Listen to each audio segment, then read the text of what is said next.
first fire up QGIS, you get this screen, so you get the tips. You can dismiss that and you can turn it off permanently, and any recent projects you have will show up here on the list and you can scroll through them. And this is just like the ArcGIS projects. It's a different file format, of course, but it's the same general idea. If you want to start a new project, you can just add the kind of data that you want, and you see here we have shortcuts to open a vector data, for example. So we can click there and we get the dialog for that. We can also go to layer and add layer, add vector layer, so same thing. So there are 2 or 3 different ways of doing things. Just like in ArcGIS, you have different options. So if we say add GIS layer, a vector layer, we then need to select the data set. You see here different options. Usually we go with file because those are ArcGIS files. With other things, for example, protocol, those would be, we will cover those a little later.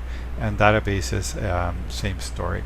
So we press the browse button to see what kinds of files we have out there, and we see here that we have a certain number of files. I will go to the place where I have some data and I will get that data.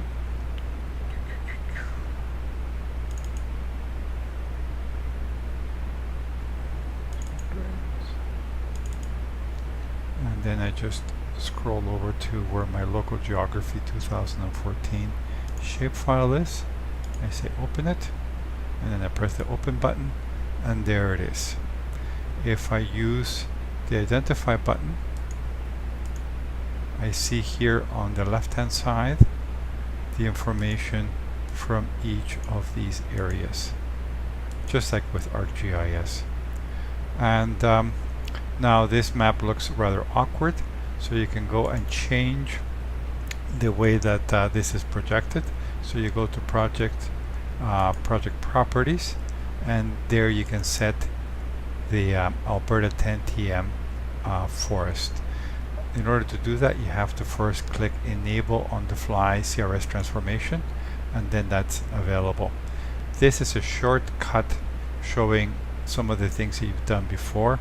So in yours it will not show up right here, but what you can do is start typing Alberta, and it has a live search for these kinds of things. 10 TM. Now you'll see that it shows up twice. There are 2 forests and 2 resource. When you, and both are NAT 83, which is what you want. When you click on here, it will show you the detailed information for how the projection is set. So this tells us -115 is the center of the projection, that's the center of Alberta, and 0 is the start for the latitude, so that's the equator, so that's perfect. We have a false easting of 500,000. That is usually the standard for the 10 TM projection, just like with UTM would have a center value of 500,000.